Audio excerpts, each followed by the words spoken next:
The Middle Ages. The Middle Ages really actually signified the fall of the Roman Empire right around 500 AD, and of course, the beginning of a development of European Renaissance. So we see that the Middle Ages are split into four different areas: Byzantine, Islamic, Romanesque, and then, of course, Gothic. In this module, we will talk about the Gothic aspect of the Middle Ages, and then, of course, that forays into the Renaissance. The key influences on medieval and Gothic styles, well, for one, there was 1100 years of political turmoil and religious warfare known as the Crusades, which really influenced the fortification of cities and castles. It was a very ugly time for Christianity, actually, as they plundered and pillaged around all types of countrysides just to reinforce the Christian doctrine. As a result of the Crusades, a centralized wealth of the church leads to massive cathedral building, and monasteries and abbeys become centers of education, albeit the Gothic era was truly a time when they wanted to keep a majority of the people uneducated in an effort to control them. The Crusades also developed a feudal system and an agrarian society, so a society that is very focused on land ownership and cultivation of that land to make a profit. And this produced, of course, royalty, peasants, and serfs. And the royalty was, of course, the smaller percentage, and the peasants and serfs suffered from severe poverty as well as plague. Now, going back to Christianity, Constantine the Great became the emperor of Rome and really started that Byzantine period. And he sanctioned Christianity in the early 4th century. And that began the construction of all kinds of churches that he authorized. So paganism was still worshipped, and the Crusades, of course, tried to end the paganist lifestyle. And the medieval period is also referred to as the Dark Ages because church beliefs took precedence over individual thinking, which is so very polar opposite from the Greek lifestyle that we have just recently covered.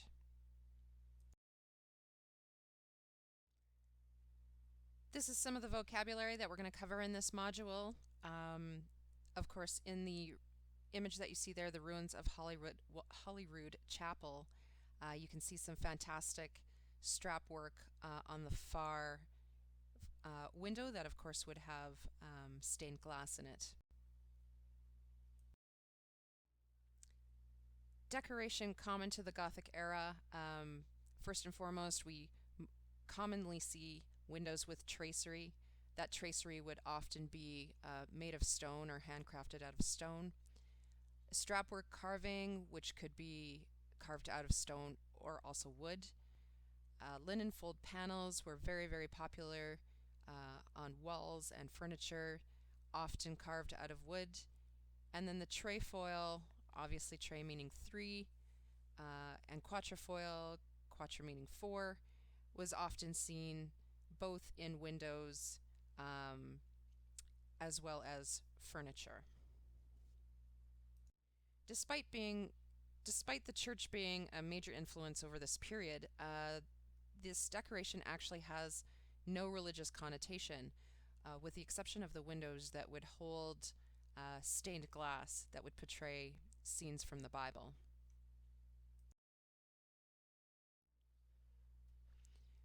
We chatted briefly about the Byzantine period and how Constantine had authorized Christianity during that period. He moved the seat of the Roman Empire away from Rome to a new city, which he named Constantinople, super humble of him, which is now Istanbul, Turkey. And the Carolingian period refers to the reign of Charlemagne, and of course Charlemagne was one of the most prolific crusaders during that period. But what I would like to talk about on this particular slide is the reliquary. The reliquary is a receptacle or shrine to display sacred relics. So the little image that you see there actually would open up and you could house some sort of item. It could be a clothing item or a material item. But what the church commonly did was actually, and this is slightly horrifying, cut off an ear or a finger of perhaps somebody that they were making into a saint, or perhaps not. They would place it in this reliquary and get the word out that, they housed the finger of a saint, and people would pilgrimage from all over, from very, very far, to come and see this shrine or sacred relic, and they pay quite a bit of money to see it as well. So it was really the first business endeavor that the Christian church dabbled in. There were two major institutions during the Middle Ages, the first obviously being the church or monastery, and then the second was the castle. Now, due to the crusading nature and the fighting with the pagans during that time, castles were developed from heavy fortified stone, but the interiors were usually quite drab until the true fall of the Roman Empire, when Christianity was off to a blazing start. And then Europe began to recover and pay a little more attention to interior design and furniture design as well. Most castles were built around a large room called the Great Hall. Now, the image that you see here of the Great Hall at Hampton Court Palace, and of course, Hampton Court Palace is Henry VIII's palace in England. This is just a little suburb outside of London. Those great rooms were obviously used for banquets, as it is set up in this particular image, as well as entertainment, but it was also used for trials. And royalty didn't really enjoy sitting on the same level as the peasants and serfs and anyone else that might be in the room. So there was a raised platform in there, which this picture is being taken from. You can see the two thrones are on the raised platform, and that was called a dais or a dais, and obviously reserved for the owner or royalty of the castle and his family. This room was really, really hard to heat, actually, and you can see in this beautiful room that there's tapestries on the wall. That not only decorates the space, but it helps to retain some of the heat against that cold, cold stone. And you can heat this room a couple of different ways. The fireplace actually happens to be right behind the dais, obviously to keep the royalty warm, but they would also place fire pits in the middle of the rooms in a stone floor, and then have windows that open, operable windows, and very, very high raised ceiling heights. So A, that they could prevent fires, and B, not smoke out the whole interior of the space. I mentioned that it was pretty cold in these castles. So when it comes to sleeping at night, obviously when you sleep, your body temperature drops, and it was pretty much unbearable in some of these rooms. So the tester bed, the medieval tester bed, was developed so that they could pull another set of heavy curtains around the bed to contain warmth and, of course, privacy. In this particular image, you can see some paneling along the walls. Again, in later Gothic times, they would actually panel the walls with wood or whatever material to help keep the heat inside the palace. As mentioned previously, when we were looking at Hampton Court Palace, interior decoration became a focus, and wall hangings made from tapestries or linen helped to keep the room warm. And linen fold panels carved from wood were also used to improve appearance of the stone walls, but also provide some insulation as well. Occasionally, panels would resemble the Gothic window tracery, which we can see on this particular cabinet in the bottom right-hand side of the slide. And frames of that were usually rectangular in shape and the vertical member was called the stile, and the horizontal member was called the rail. And actually, this terminology carried right up until modern day, when we were still doing face frame cabinets. The vertical members were called the stiles, and the horizontal members called the rails. But of course, now we do European style cabinets, and that terminology is not really applicable any longer. The castle needed to operate as flex space. A really popular furniture item that they used during this period was a trestle table. And basically, it is a bunch of boards set up on what looks like two sawhorses, one at each end. And this made it possible for them to easily remove those tables when they needed to use the space for other means. It doesn't mean that they weren't heavy. These tables were made out of some solid lumber, but it did offer them a flexibility to use within the castle.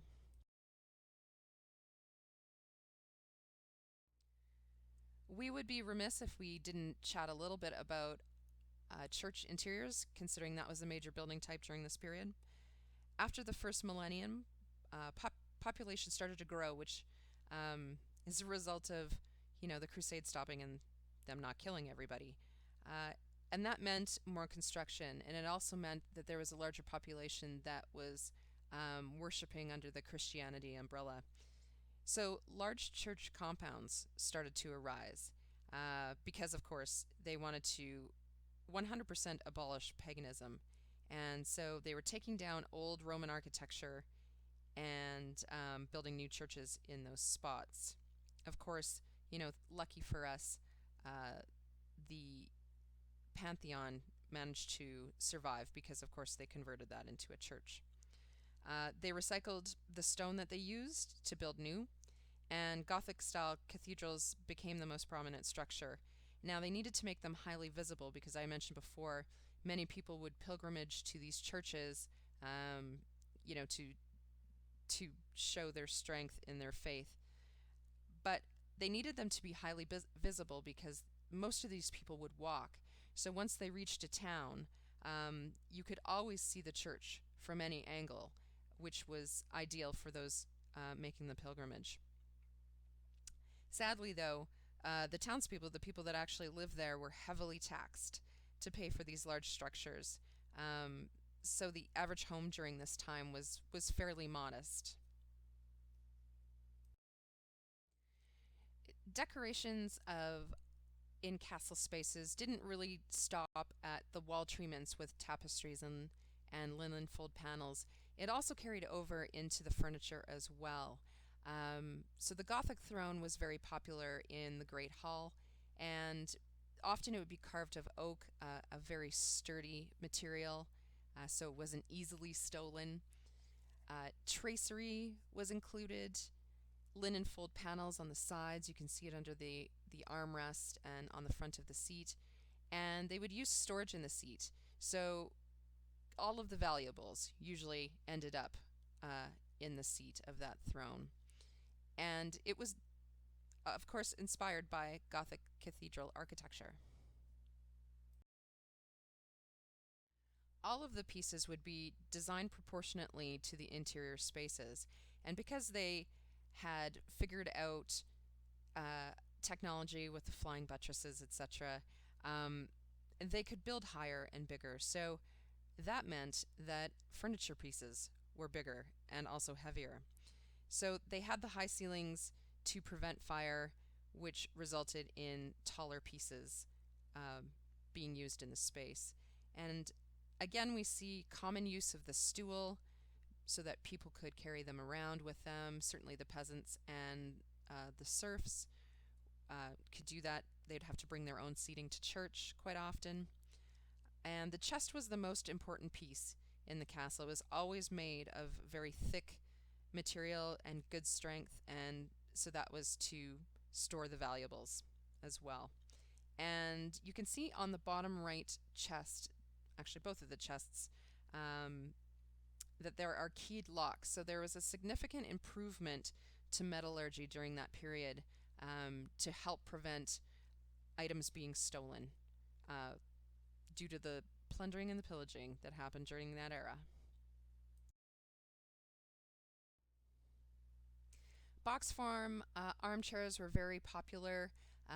Of course, when we have armchairs in our spaces, we often have a side chair, but those were not a common item.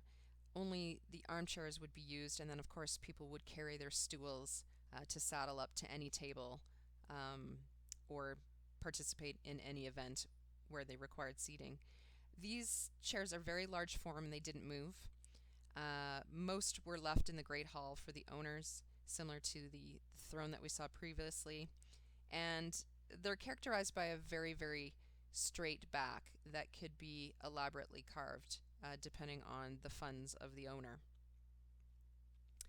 Um, Again, seats hidden in the storage. But what we see arise during this period are the settles.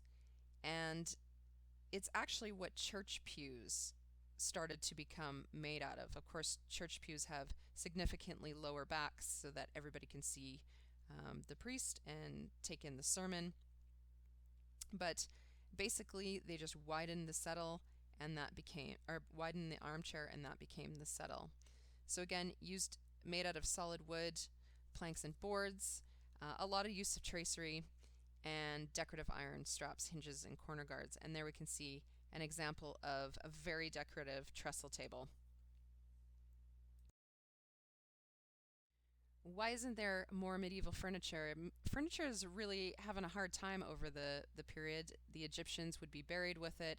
The Greek burned it in the cremation. But in the medieval period, it was a little different story. Possessions were kept in chests, boxes, and built-in cupboards. The built-in cupboards would often stay, obviously, with the space, but the chests, etc., would generally stay around. Seating could be limited depending on the area and how wealthy the lords were of the land there. And peasants sat on benches and stools that were generally, for the most part, not intended to last until the dawn of time. Furniture was generally movable or part of the architecture, but the problem is the Crusades, of course. So whenever you wanted to take down a lord in his area, you would burn his house to the ground, his castle to the ground, if you could. And of course, along with the plundering and pillaging, a lot of furniture was stolen. We will see a stylized Gothic revival in later periods, certainly in the Victorian, arts and crafts, and contemporary periods. And that was because they appreciated the craftsmanship and the attention to detail that they had during the Gothic era. They will replicate pieces with massive, heavy, dark Gothic style. There was also a revival in the 1800s of Islamic influence, and items were made in a Turkish style. Of course, the Ottoman, named after the Ottomans, is something that we're familiar with today, which is a low-cushioned seat or an upholstered footrest or footstool. And then the divan is a bulky low sofa seat, which is really popular in Turkey with no visible framing. So it's all just padded. And it has a long low seat, and it can operate as a couch or a bed, but doesn't have a headboard or a footboard, and is generally placed against the wall. So it's really a multi-purpose piece of furniture.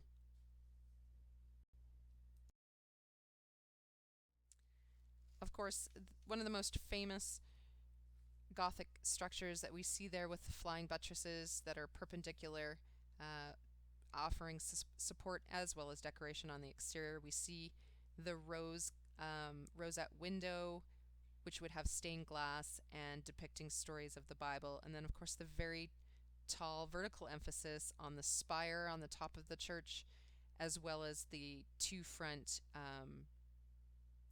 towers as well that house the bells.